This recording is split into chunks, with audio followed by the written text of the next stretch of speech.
Good afternoon. My name is Jimmy Franco. I'm the moderator for the blog post, A Latino Point of View in Today's World, latinopov.com. Today is April the 18th, and I'm doing an interview here, conducting an interview with Arnulfo Hernandez Jr., who is working on a new draft book entitled The Men of Company E. This is something that deals with the contributions of Mexican-American soldiers and their valiant efforts during the war of World War II. I'd like to welcome Arnulfo and open up the discussion here. So Arnulfo, could you give me some of the background or a little bit of background on the Men of Company E and the documentary that was done previously and your proposed book that you're working on? The Men of Company E were men, a company of soldiers in World War II. The significance of Company E is that it was a company based out of El Paso, Texas. It was the first all-Chicano company in World War II, the U.S. Army. They were part of the 36th Division, 2nd Battalion, 141st Infantry Regiment. And they were not only from El Paso, but they were mostly from the south and southeast parts of El Paso, Texas, an area where I grew up. That's my hometown, El Paso. More important, over 50% of them were from my own high school, Bowie High School in South El Paso. And they had a great contribution to the war in World War II. They started out in North Africa, where they did a lot of training, helped out the British chase out the Germans out of Italy. Then they went to Italy, and they were involved in the Italian campaign in southern France. And they were, in the words of and the book is here, Tom Brokaw, The Greatest Generation, they also were these men who came of age during the Depression in World War II. And they also went on to build a greater America. And these men were also, as Tom Brokaw describes the men in The Greatest Generation, these were men who had duty and honor and country, courage, and they gave us, as in his own words, the world we have today. The difference is that Tom Brokaw doesn't cover any of the Chicano contributions during the war. But you've asked me also on the documentary done on the Men of Company E, and it came to light that El Hugo, who is our cinematographer here today, recording this interview, produced and wrote a documentary on the Men of Company E back in 1983.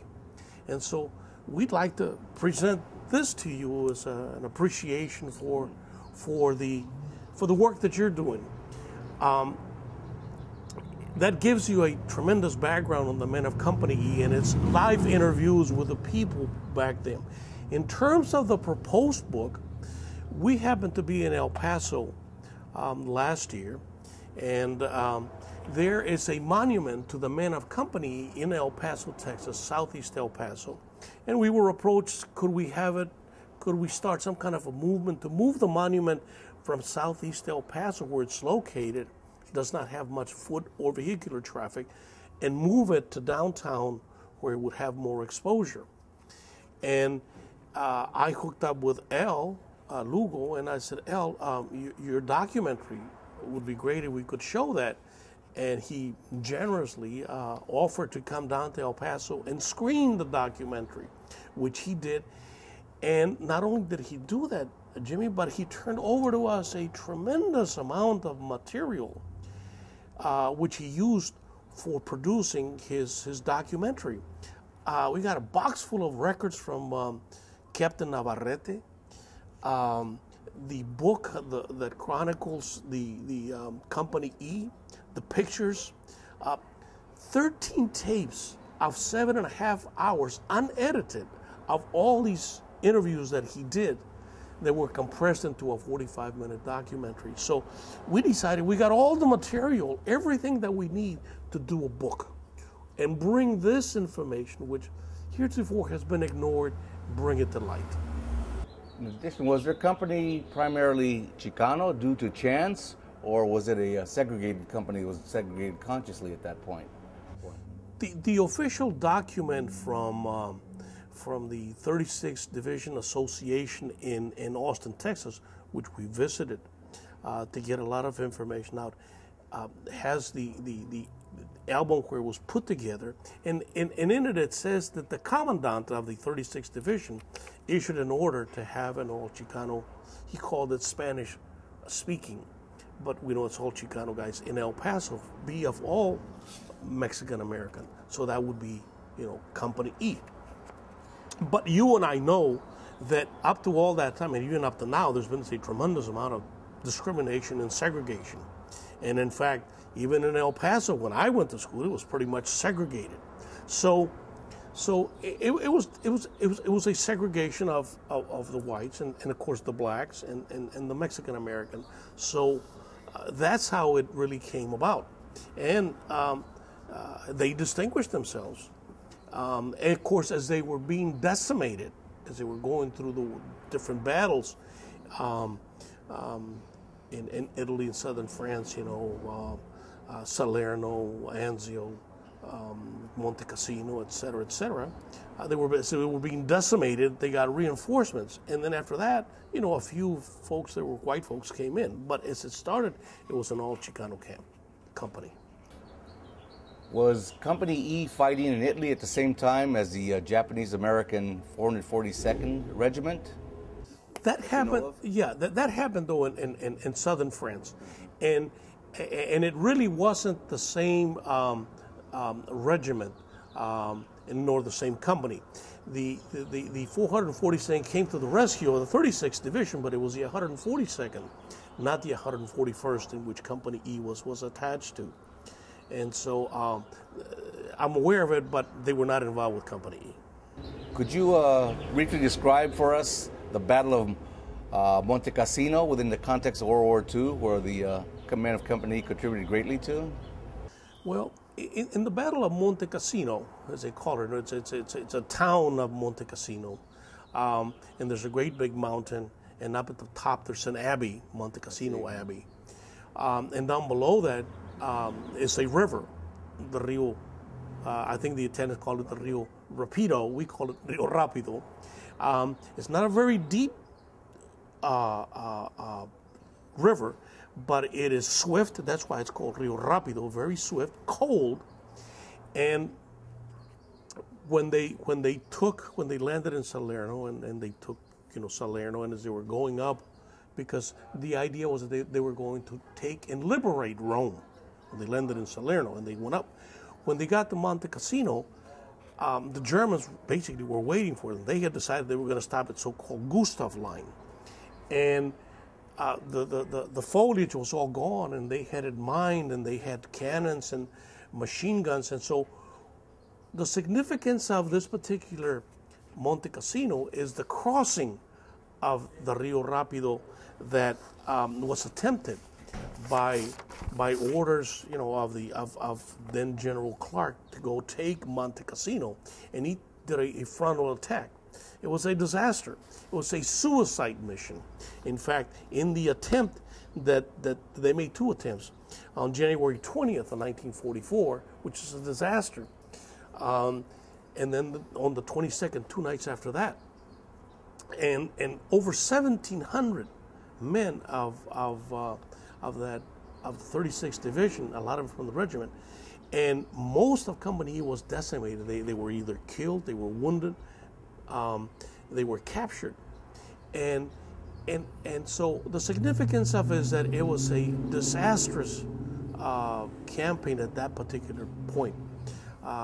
It was a bad decision made by the higher officers, and yet, even though Company E, the Chicano guys, knew that they were going on a suicide mission, they went forward, and many were slaughtered.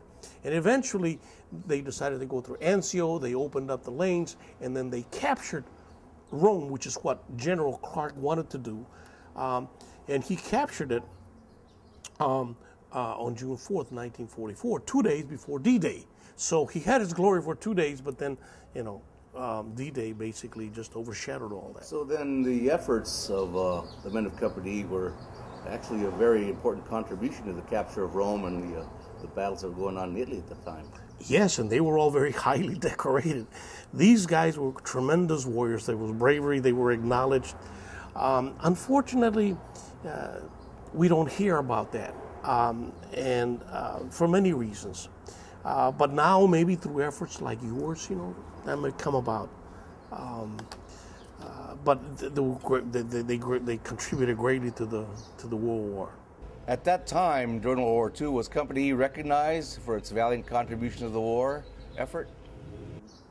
In terms of those soldiers that were recognized for their valor, as Raúl Morín tells us in his wonderful book, Among the Valiant, the most highly decorated, identifiable ethnic group in World War II in Korea was the Mexican-American soldier.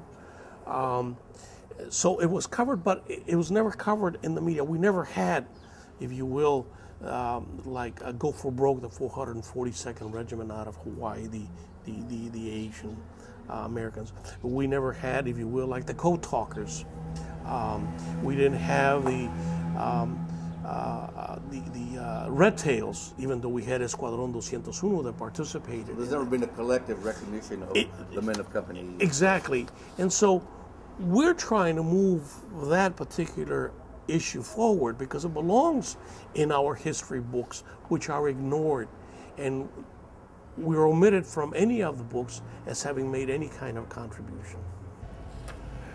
Was there any relationship between the Longoria affair and Company E in regard to discrimination that was occurring to Mexican-American soldiers, or any disrespect by government officials toward their contributions to the war effort? Perhaps Longoria affair stands for bringing to the screens for us the discrimination that was going on in this country against folks of color, especially in Texas.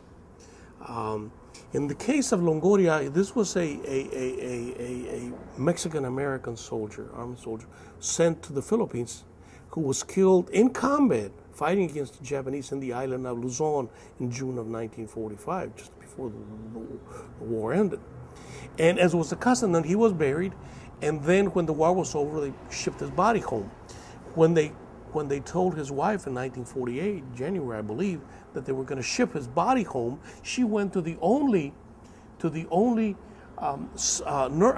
mortuary in the town of Three Rivers, Texas, and say, I would like to have you embalm and wake my husband here in this chapel, and then we bury him. The owner of the mortuary says, well, we can do all that, but you cannot wake his body here because he's Mexican and the whites will not like it. That, of course, exploded to the initiative, brought us to light in terms of the Chicano movement, especially with veterans. Dr. Hector Garcia used that incident to launch the American GI Forum into great prominence into a civil rights organization, not just for veterans, but for the entire Chicano community. And so that's the tie-in. Did the men of Company E experience any of this type of discrimination upon their return to Texas after the war, despite the contributions they made to the war effort? There's only 4 that we have been able to interview, and those 4, 2 of them are in here in California, left Texas in California. So in terms of those men, and many of course were killed and never returned. So the few that came back, a few of them left, and the other ones we don't know. But from what we see in El Paso and what we see things going on right now, I think that we can surmise that they did not benefit as the folks that Tom Brokaw talks about in his book, where they become senators and congressmen and mayors and wealthy people. Those things did not happen to them, but they in turn, were able to do well for their family. It's their children, Jimmy, like me, that benefit by the sacrifices of these great men. They went to war, won Nazism, a discriminatory society of the so-called Aryan race, and make everybody else a slave, if you will, subservient. And yet they came back and they fought that discrimination, and we're the beneficiaries of that. We're the ones that were able to go into these schools that heretofore we were not about to go in. We're the ones that became the lawyers like I did, or doctors or writers, and benefit by all that. And we need to bring this story to these young folks that feel they're entitled to it, and they never knew the great sacrifices that these great men went through, and women too. Now, you mentioned the Tom Brokaw work and the men of Company E being essentially ignored or absent Yes. from that, which I call historical amnesia. So why was the historical act of bravery by Company E ignored for over half a century at this point and not brought to the broader public? It hasn't been brought out because it does not play to conventional white America. We say it in all Chicano company.